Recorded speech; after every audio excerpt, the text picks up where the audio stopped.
Boa noite, igreja, graça e paz, amém? Amém, que bom ter você aqui conosco nessa noite. Se você está nos visitando, receba o nosso abraço, o nosso carinho, a nossa saudação.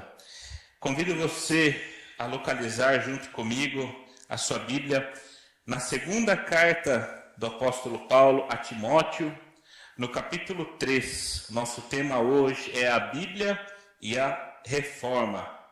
A Bíblia e a Reforma. Segunda carta de Paulo a Timóteo, capítulo 3, nós vamos ler dos versos 14 ao verso 17. O texto está projetado para você acompanhar. Quanto a você, permaneça naquilo que aprendeu e em que acredita firmemente, sabendo de quem você o aprendeu, e que desde a infância você conhece as sagradas letras, que podem torná-lo sábio para a salvação pela fé em Cristo Jesus. Toda a Escritura é inspirada por Deus e útil para o ensino, para a repreensão, para a correção, para a educação na justiça, a fim de que o servo de Deus seja perfeito e perfeitamente habilitado para toda boa obra. Palavra do Senhor. Amém? Feche teus olhos. Senhor, que a Tua palavra constrange o nosso coração, que a Tua palavra transforme a nossa vida, o nosso ser. Que o Teu Espírito Santo nos ilumine e nos inspire nesta noite através da meditação da Tua palavra em nome de Jesus. Amém. Amados, como nós mencionamos, nós estamos no culto de comemoração à Reforma Protestante. Nós falamos que um lema da Reforma Protestante, ou algo que a Reforma ficou muito conhecida, foi com os 5 solas. Somente a Escritura, somente a graça, somente a fé, somente a Cristo, somente a Deus a glória. A gente pode dizer que, de maneira, sem perder muita coisa, que esse é um resumo sobre a fé reformada. E nesta meditação dessa noite, nós vamos trazer a reflexão, nós vamos trazer à memória a importância da Escritura Sagrada. Quando a Reforma traz esse tema, somente a Escritura, o que isso significa e o que isso tem a ver comigo e com você? O significado disso é que a nossa regra de fé e prática deve ser pautada e baseada na Escritura. Diferente da igreja medieval que pautava a sua autoridade na própria igreja. A nossa regra de fé e prática não é a autoridade da igreja, não são os pastores, não são os concílios que têm autoridade máxima sobre a vida da igreja, mas a autoridade da igreja, a regra de fé e prática da igreja vem da Escritura. E através da Escritura, todos os outros 4 solas nós encontramos. Nós encontramos na Escritura somente a graça. Nós somos salvos pela graça, não por obras. Isso está presente na Escritura. Nós entramos também no campo da fé. Como eu mencionei no início do culto, Martinho Lutero, meditando em Romanos 1, 16 e 17, que diz que o justo será salvo pela fé. Pela Bíblia nós sabemos que o que importa é a nossa fé em Cristo. Não é a nossa capacidade de fazer coisas boas. Não é a nossa autopenitência, mas é a fé em Cristo que nos conduz à salvação. Somente Cristo. Cristo é o nosso centro. Cristo é o nosso alvo. Nós não precisamos de nenhum outro intermediário. A palavra diz, lá em 1 Timóteo, há um só Deus e um só intermediário entre Deus e os homens, Jesus Cristo, homem. Não precisamos de outros intermediários. Somente Cristo é quem é o verdadeiro intermediário. E isso nós aprendemos pela palavra. Somente a Deus a glória. Qual é o objetivo principal da nossa vida? Por que nós estamos aqui? Para que nós existimos? Nós existimos para glorificar a Deus. Nós existimos para dar alegria ao coração de Deus. Somente Deus merece a glória. A igreja não merece a glória. Os líderes eclesiásticos não merecem a glória. Nenhuma instituição, nenhum governo merece glória. Quem merece glória é somente Deus. E mais uma vez, este pilar nós encontramos na Escritura. Tenho para mim que quando a reforma vem com o sola Escritura, ou somente a Escritura, a nossa regra ser somente pela Escritura, nós temos em consequência todos os outros solas. Nós temos em consequência toda a base da nossa fé. Se nós caminharmos um pouquinho mais, nosso grande inspirador, Calvino, ele traz a sua concepção de igreja, dizendo que a igreja de Cristo é onde a palavra é verdadeiramente pregada e os sacramentos são devidamente administrados. Mais uma vez, saindo do campo puramente da teologia e entrando na vida da igreja, eclesiologia, a vida da igreja, o estudo da igreja. O que Calvino diz? Uma verdadeira igreja é uma igreja em que a palavra é levada a sério, a palavra é corretamente pregada e os sacramentos, a mesa do Senhor e o batismo são devidamente administrados. Então, falar de reforma protestante, falar das nossas bases de fé, nós estamos necessariamente falando da importância da Escritura na nossa vida. E quando nós caminhamos aqui na Escritura, nessa segunda epístola de Paulo a Timóteo, nós vemos que esta segunda carta de Paulo a Timóteo é uma carta pastoral. Paulo escreveu 3 cartas pastorais, 1ª e 2ª Timóteo, a carta de Tito.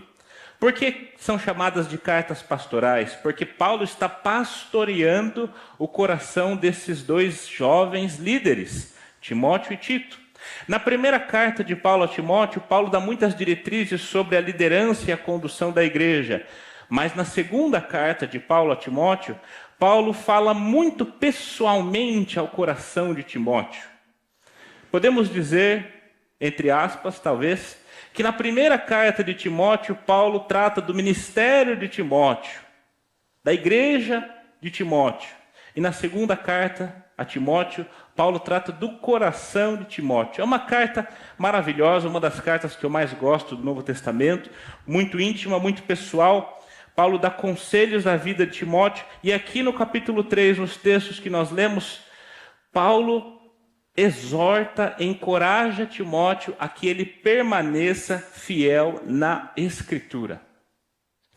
Paulo está encorajando Timóteo para que ele permaneça fiel à Escritura. E nesses poucos versos, nós podemos aprender como a Escritura, qual lugar a Escritura deve estar na nossa vida nos dias de hoje. Então eu quero rapidamente conversar com você nessa noite sobre qual lugar da Escritura que a Escritura deve estar na nossa vida. Em primeiro lugar, nós vemos que a Escritura precisa ser ensinada. No início do nosso texto, o apóstolo diz: quanto a você, permaneça naquilo que aprendeu e em que acredita firmemente, sabendo de quem você aprendeu e que desde a infância você conhece as sagradas letras. Nós vemos aqui que Timóteo aprendeu a Escritura. Nós precisamos aprender a Escritura. Ninguém nasce sabendo a Bíblia. Ninguém nasce sabendo o que tem na Bíblia. E Paulo diz que Timóteo aprendeu a Escritura desde a infância. E isso nos traz um alerta sobre a importância de nós ensinarmos a palavra para as nossas crianças. No início da segunda carta a Timóteo, Paulo fala que Timóteo aprendeu sobre a fé com a sua avó chamada Loide e a sua mãe chamada Eunice. Timóteo tinha 2 exemplos dentro da sua casa. E aqui Paulo diz que ele aprendeu as Escrituras desde a infância. Amados, nós precisamos entender a importância de nós ensinarmos a palavra às crianças. Eu trouxe aqui, essa daqui para que vocês conhecerem, eu já mostrei aqui alguns anos atrás. Essa daqui é a minha primeira Bíblia. A primeira Bíblia que eu ganhei, a primeira Bíblia que eu li. Nós adorávamos essa Bíblia. E olha, abri numa história espetacular, Davi e o Golias. Eu digo a vocês que eu fui alfabetizado com essa Bíblia. Guardo com carinho até hoje. Tem quase, não vou falar quanto tempo tem a Bíblia, que eu vou falar quantos anos eu tenho, né? Eu já estou ficando velhinho. E essa Bíblia aqui, foi a Bíblia na qual eu aprendi a ler. E eu posso dizer que eu li mais de uma dezena de vezes esta Bíblia, de capa a capa. E eu ficava fascinado com essas ilustrações. E até hoje, quando eu lembro de algumas histórias do Antigo Testamento, as figuras que me vêm à mente são as figuras dessa Bíblia. Porque ali com 5, 6 anos de idade, eu aprendi a ler lendo esta Bíblia. E tenho para mim que eu nunca esqueci de algumas histórias e de algumas passagens do Antigo Testamento, especialmente, porque eu li a minha Bíblia Júnior. Amados, a capacidade que nós temos de levar para a vida toda coisas que nós aprendemos na infância são incríveis. E sou grato a Deus por ter nascido e crescido num lar cristão, aprendi a fé com os meus pais e convivi muito tempo na casa dos meus avós. E se tem uma cena que é gravada, marcada no meu coração, é quando os meus avós liam e contavam para mim as histórias bíblicas e eu via os seus olhos enchendo de lágrimas enquanto contavam as histórias da Bíblia para mim. Amados, você que é pai e mãe, que tem filho pequeno, criança pequena, se esforce para ensinar as Sagradas Escrituras para os seus filhos. Nesta semana, estava conversando com o presbítero Otávio, e ele estava me dizendo que está lendo Esdras com o Danielzinho, é isso? Daniel tem 7 anos. 7 anos. Já chegou no livro de Esdras. Tem muito crente de cabelo grisalho que ainda não começou em Gênesis e chegou em Esdras. O Danielzinho, com 7 anos, já leu de Gênesis a Esdras. Por quê? Porque o pai senta com ele todas as noites para ler a Escritura. E quais são os resultados? Paulo diz a Timóteo, você aprendeu e permanece até hoje. O profeta Isaías, capítulo 55, verso 11, diz que a palavra do Senhor, ela não volta vazia. Toda semente que você planta, que nós plantamos nas novas gerações, não são em vão. A palavra não volta vazia e ela frutifica. Lucas, você não vai citar aquele texto de Provérbios 22:6 que diz: ensina a criança no caminho que deve andar, quando ele crescer não vai se desviar dele? Eu vou citar esse texto, mas eu tenho que te dizer uma coisa. Criança, nesse texto, não é uma boa tradução. A palavra hebraica não é criança. A palavra hebraica é jovem. Se a gente for traduzir ao pé da letra, e essa tradução eu aprendi com o professor Roberto Cristofani, professor de hebraico do nosso seminário, se a gente for traduzir ao pé da letra, Provérbios 22:6, a gente diria mais ou menos assim: inaugura o caminho para o jovem, para que ele continue prosseguindo neste caminho. Não é de criança que fala esse texto. Desculpe se eu te decepcionei. Só que eu não quero te decepcionar dizendo isso. Eu quero te dizer que se você perdeu esse tempo da infância, nunca é tarde demais, porque a palavra diz que se o jovem, e jovem lá no Antigo Testamento já tinha responsabilidade de adulto, se o jovem for inaugurado no caminho certo, ele vai prosseguir nesse caminho. Então não importa se já passou da fase da infância, nós podemos aprender e ensinar as Escrituras em qualquer fase. Nunca é tarde demais para nós aprendermos e ensinarmos a Escritura. E deixa eu te dizer uma curiosidade. Eu não peguei essa Bíblia lá da minha casa. Essa Bíblia fica aqui. Se você subir lá na minha sala, na nossa sala pastoral, você vai ver que ela fica na minha estante de biblioteca. E essa Bíblia fica do lado de uma Bíblia hebraica. Sabe por que ela fica do lado da minha Bíblia hebraica? Porque hoje Deus me possibilitou estudar um pouco mais, e hoje eu pego uma Bíblia hebraica para ler e estudar. Só que eu tenho do lado de um texto hebraico uma Bíblia Júnior, do ladinho, para que eu sempre me lembre e nunca esqueça de onde eu vim, quem me ensinou e qual caminho eu devo permanecer. Para que o brilho no olhar das Escrituras que eu aprendi com os meus pais e avós continue sempre. Não importa quanto conhecimento eu ganhe. Ensine e aprenda as Escrituras, não somente como algo chato, algo técnico, ou aprenda ou você vai para o inferno, mas ensine com o coração cheio de amor, com brilho no olhar, com alegria, entendendo que nosso segundo ponto: a Escritura é preciosa. A Escritura precisa ser aprendida e ensinada, e a Escritura é preciosa. O apóstolo Paulo diz nesse texto que Timóteo aprendeu as sagradas letras. Sagradas letras também pode ser traduzido como Sagrada Escritura. E o que quer dizer isso, amados? Quem é santo? Nós vamos ver na Bíblia, o único que é santo é Deus. E nós temos um mandamento: sejam santos porque eu sou santo. E Paulo está dizendo que esta Bíblia que nós temos aqui em mãos, ela é santa. Porque ela é santa, porque ela é separada. Ela foi separada por Deus, o próprio Deus, o Espírito Santo, inspirou a Escritura para que ela fosse o livro mais importante que nós temos na nossa vida. Ela é separada, ela não é igual a nenhuma outra literatura, ela não é igual a nenhum outro livro que existe na face da terra. Ele é o livro mais importante de todo o mundo. Deixa eu te dizer uma curiosidade.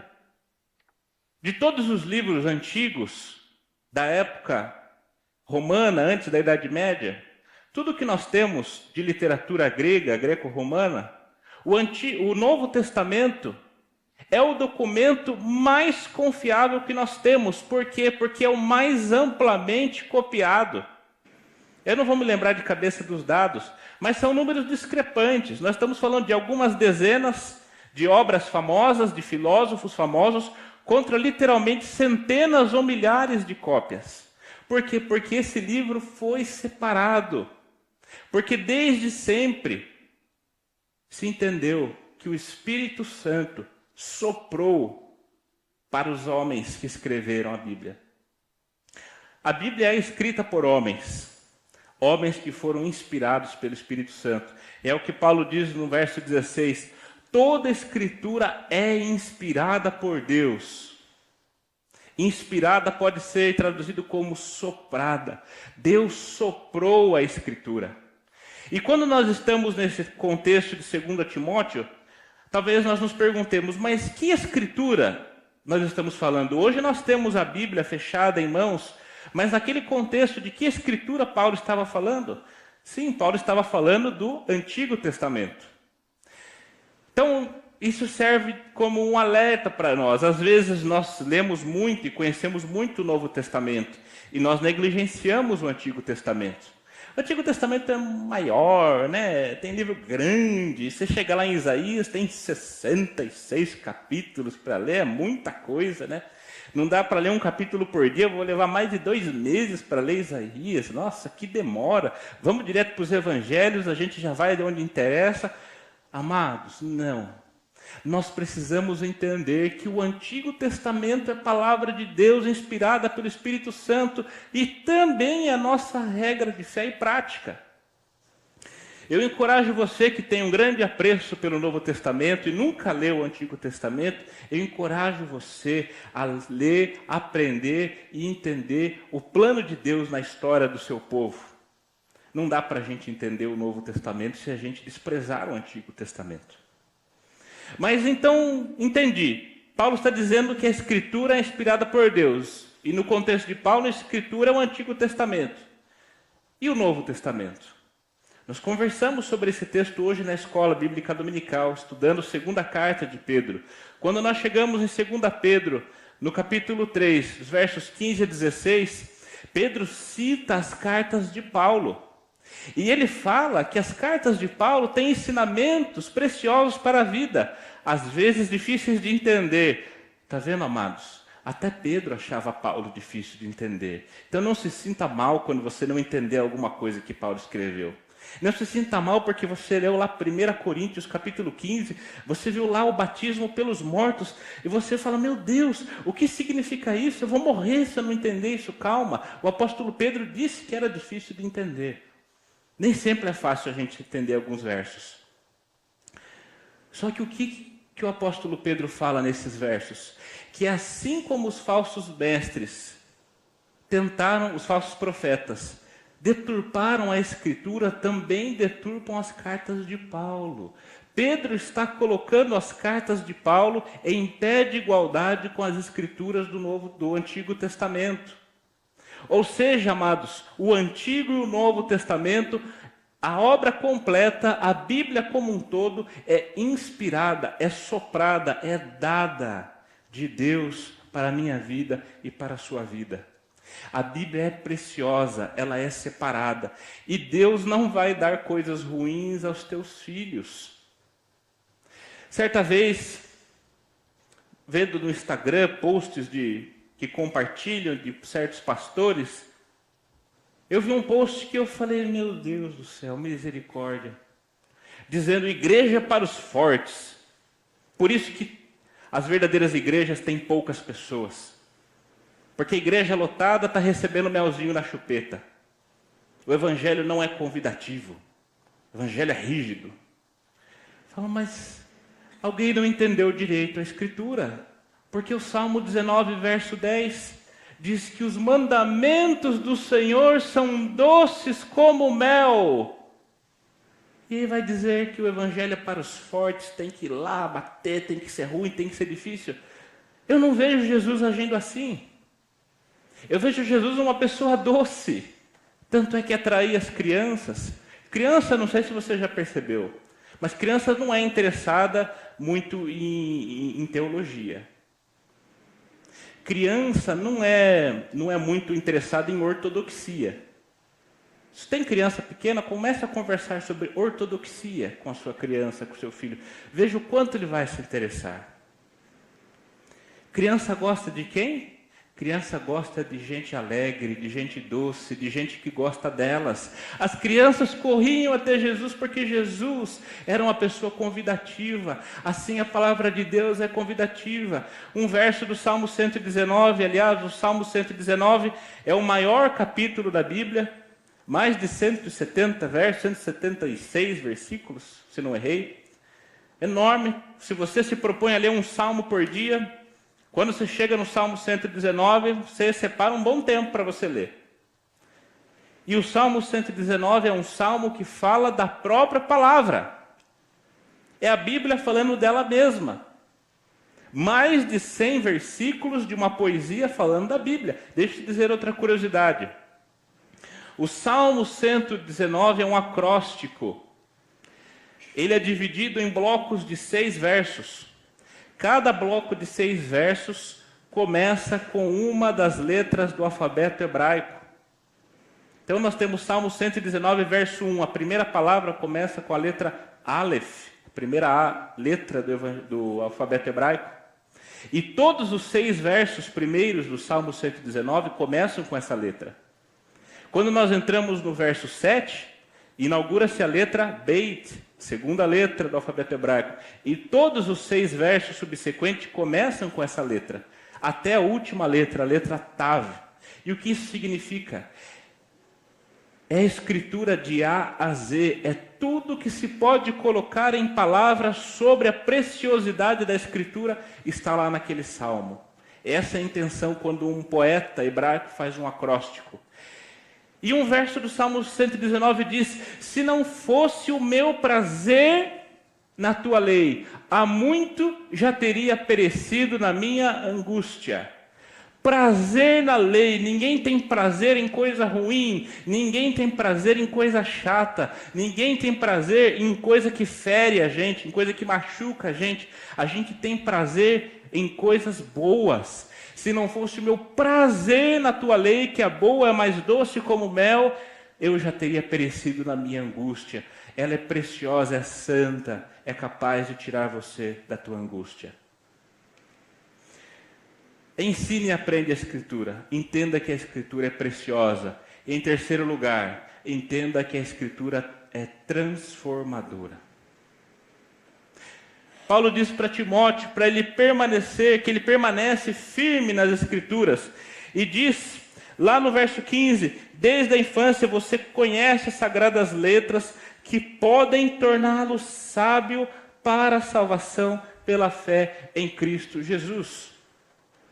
Como eu disse, nós falamos somente a fé, somente a graça, somente Cristo, porque o ensinamento da Escritura é isso. E aprender a Escritura nos leva a esse caminho da salvação pela fé em Cristo. Amados, não tem outro jeito.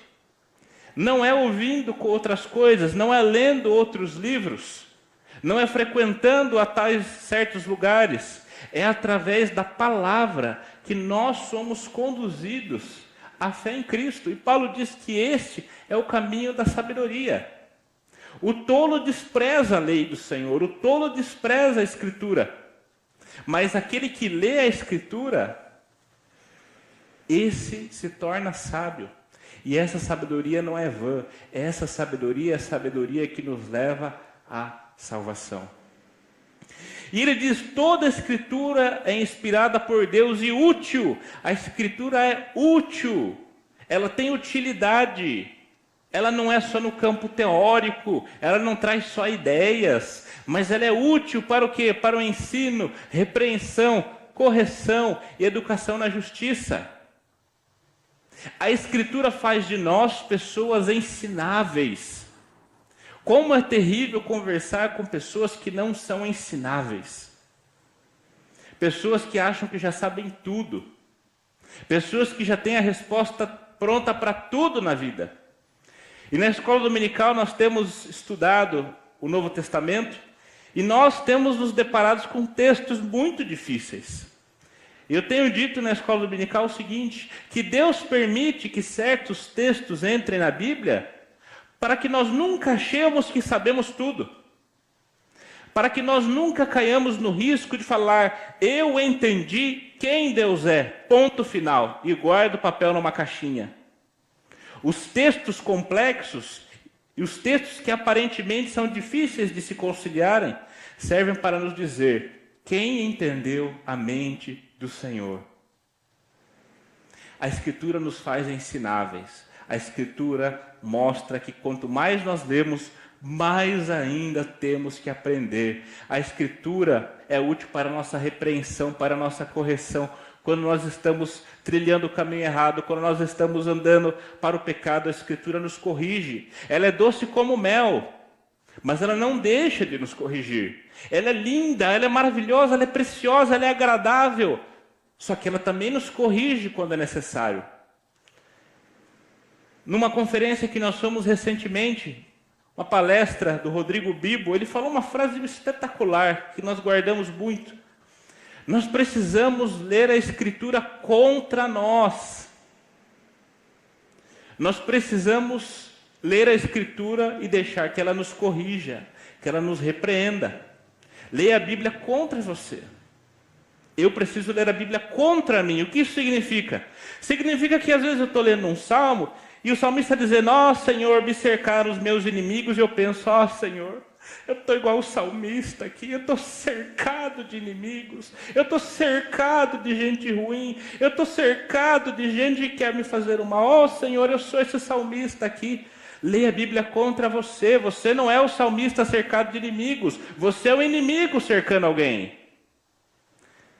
Ó Senhor, estou lendo a história de José. Ó, José foi maltratado pelos irmãos. Eu sou menos querido aqui na minha família. Sou igual a José. Só falta me tacar num poço e me venderem para o Egito. Ai, coitadinho de mim. Você não é José. Você é um dos irmãos de José, que está tramando algo ruim para alguém. Leia a Escritura contra você. Leiamos a Escritura contra nós mesmos. Não se coloque como a vítima. Se coloque como o agressor. Deixe que a Escritura te repreenda. E por último, o apóstolo diz que a Escritura capacita o homem perfeito e perfeitamente habilitado para toda boa obra, para que você seja perfeito e perfeitamente habilitado para toda boa obra. Qual obra você tem para fazer? O que está diante de você? O que Deus te colocou as mãos para fazer? Qual é o seu desafio na sua casa? Qual é o seu desafio no seu trabalho? Qual é o seu desafio ministerial aqui? Qual é o seu desafio profissional? Independente da obra que você tem diante de você, a Bíblia diz que a palavra de Deus, ela é poderosa para nos aperfeiçoar para toda boa obra. Medite na Escritura. Ah, Lucas, mas eu trabalho com programação. Como que ler a Bíblia vai me ajudar a fazer um programa de computador? Não sei. Leia a Bíblia e a gente descobre. O que eu sei é que para toda boa obra, a Escritura é capaz de nos aperfeiçoar. Leia, aprenda a Escritura, ensine a Escritura.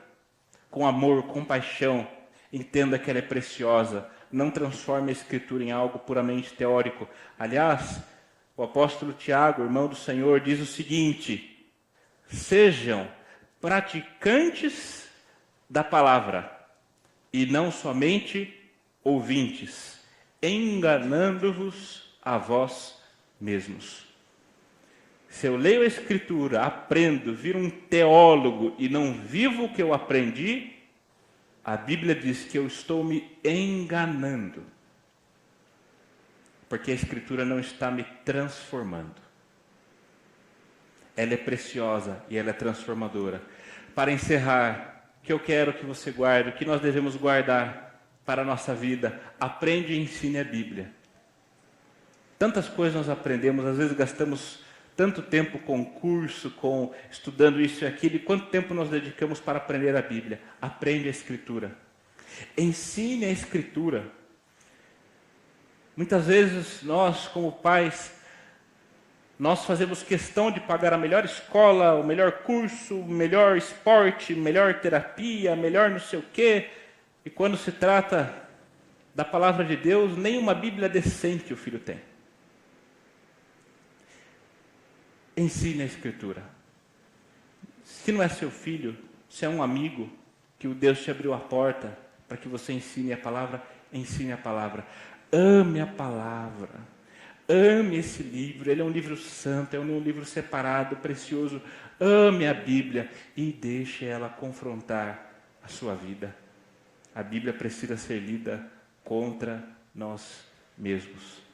Sejamos transformados pela palavra. Sejamos praticantes da palavra e não somente ouvintes. Quer aprender mais de Deus? Quer aprender mais de Jesus? Está na palavra. Amém?